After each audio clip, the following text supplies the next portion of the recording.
যেখানে দেখিবে ছাই উড়াইয়া দেখো তাই, পাইলেও পাইতে পারো অমূল্য রতন। ভোট আসলেই আমরা বিজেপির দিলীপ ঘোষের বিভিন্ন সংলাপ শুনতে পাই এবং তা অনেক সময় ওজনদারিতে তা কিন্তু খারাপের দিকেই যায়। এবারে দুর্গাপুরের 25 নম্বর ওয়ার্ডের ফুলঝড়ে চা চক্রে যোগদানকারী বিজেপি প্রার্থী দিলীপ ঘোষকে কেন্দ্র করে গো ব্যাক স্লোগান উঠে আসে একদল যুবক যুবতীদের মাধ্যমে। তারা অভিযোগ করেন কেন্দ্রীয় সরকার কেন তাদের প্রাপ্য অধিকার থেকে বঞ্চিত করছে। এই জটিল প্রশ্নের উত্তর দিতে পারেননি দিলীপ ঘোষ, চুপ থাকেন। তত তৃণমূল কংগ্রেসের যুবক যুবতীরা চেঁচিয়ে বলতে থাকেন জয় বাংলা, আর তালে তালে দর্শকরাও আওয়াজ করতে থাকে জয় বাংলা। পাল্টা স্লোগান শোনা যায় জয় শ্রীরাম বিজেপির পক্ষ থেকে। রীতিমতো ঝামেলা দাঁড়িয়ে যায়।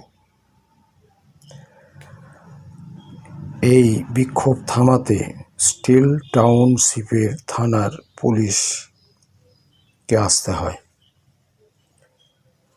এবং বিজেপির তরফে বলা হয় যে তাদেরকে মারধর করা হয়েছে। আবার তৃণমূল কংগ্রেসের যুবক যুবতীরাও তারা বলেন যে তাদেরকে আগ্রাসী মনোভাব নিয়ে কটূক্তি করে মারধর করা হয়েছে। বিষয়টি প্রশাসনের হাতে। লাইক করুন, শেয়ার করুন, সাবস্ক্রাইব করতে ভুল করবেন না। নমস্কার।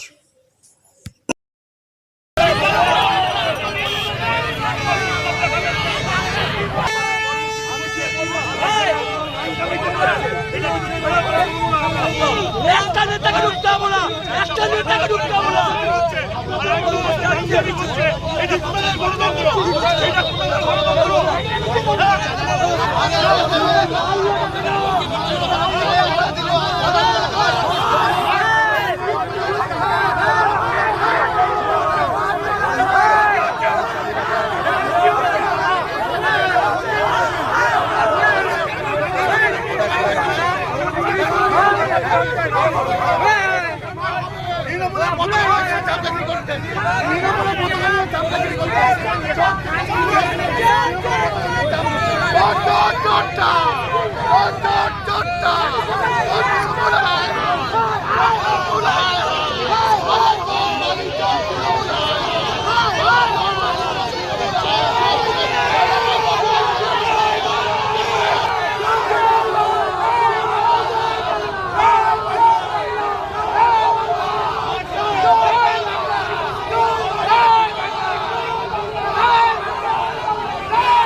পেছো পেছো পেছো পেছো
নিয়ে আন্দোলন কারণ বিজেপি এরকম অসম্মান করছে তাই বললাম তাহলে শিরোমণি ভালো বাংলা স্লোগান হ্যাঁ স্লোগান দিলাম তো এখনো বলছি জয় বাংলা আমাদের ভালো বলছি বিক্ষোভটা কেন বিক্ষোভ কেন বিক্ষোভ কেন বিক্ষোভ কেন যত স্কুলে প্রকল্প আছে সব দিচ্ছে দিদি দিদি অনেক ভালো নারীদেরকে সম্মান করে কিন্তু বিজেপি সম্মান করে না বিজেপি মহিলাকে লাভ করে দাঁড়াচ্ছে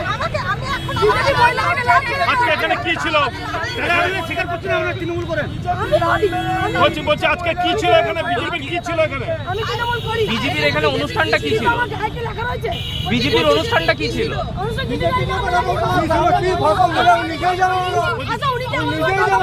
দিলীপ ঘোষ এসেছিলেন দিলীপ ঘোষ এসেছিলেন দিলীপ ঘোষ এসেছিলেন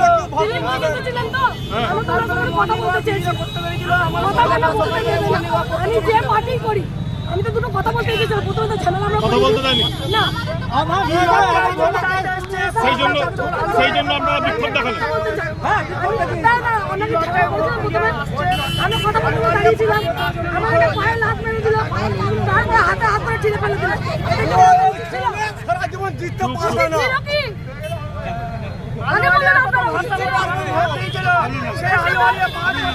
আমার নাম জয়শ্রী ভারতী আমরা সাধারণ মানুষ আমরা কথা বলতে এসেছি আমরা যখন ঠিক আছে ওখানে আমাদের সামনে হাত করে সাউন্ড দেওয়া হলো আমাদের কথা বলতে দেওয়া হলো না আমরা যখন কথা বলতে যাচ্ছি ওনাদের যে ছিলেন ওনাদের বিজেপি লোকরা ওনারা আমাদেরকে ছিঁড়ে ফেলে দিচ্ছেন আপনারা কোন দল করেন আমরা কোনো দল করি না আমরা সাধারণ মানুষ আপনাদের হাতে কত টাকা ছিল ঠান্ডা ছিল না আমি ছিল না আমি সাধারণ মানুষ আমি ওয়ার্ক করতে এসে ওনার আমি তো সাধারণ মানুষ আজকে 15 লাখ টাকা অ্যাকাউন্টে ঢোকার কথা ছিল কোথায় গেল আজকে গ্যাসের দাম যেখানে 400 টাকা ছিল সেখানে আজকে 1100 টাকা গ্যাসের দাম সেটা কি করে হলো আজকে আলু আলিয়া 19 সালে উনি প্রার্থী হয়েছেন আমরা একবার ওনাকে পাশে পাইনি উনি আমাদের এখানে কি উন্নয়ন করেছে তাহলে আমাদের তো এইগুলো জানার অধিকার আছে কি নাম দিদি আপনার আমার নাম মঞ্জু গোস্বামী কোনো অ্যানসার দিবে না বলে দিলীপ ঘোষ দিলীপ ঘোষ দিলীপ ঘোষ ভয়ে পালিয়ে গেল ভয়ে আমাদের সাথে কোনো কথা বললো না ভয়ে পালিয়ে গেল আপনারা কোনো কথা বললো না ভয়ে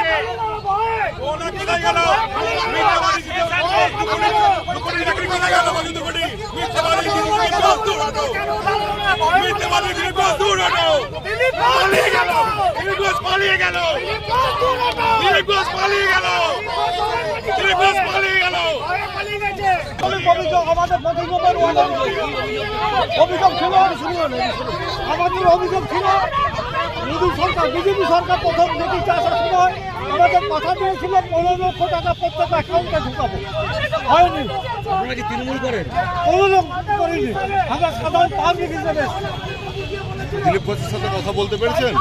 হয়নি তো, কাট করে মেরে নিয়ে গেল। মহিলারা গেল, মহিলাকে তো বিজেপি মানে মিথ্যা প্রতিশ্রুতি, বিজেপি মানে মিথ্যা প্রতিশ্রুতি, একটা বাস্তবায়িত হয়নি। ভদ্রভাবে বলতে গেছিলাম, ঠিক আছে? আমি খালি এটাই বলেছি যে একজন এমএলএ বা এমপি যখন রাস্তা দিয়ে বেরোয় তাকে এভাবে পথ আটকাতে নেই, এটাই খালি আমি বলতে গেছি। আপনাকে কি মারধর করা হয়েছে? হ্যাঁ? আপনাকে কি মারধর মারলো তো। আমি দিল্লি থেকে রিপোর্ট হয়েছি রিসেন্টলি, আমাকে দিল্লি থেকে কারো report মারধর হয়েছে। করলো? কারো মারধর করলো? এই তো এই লোকগুলো, এরা তৃণমূলের না কারো আমি জানি না। আপনার নাম কি? আমার নাম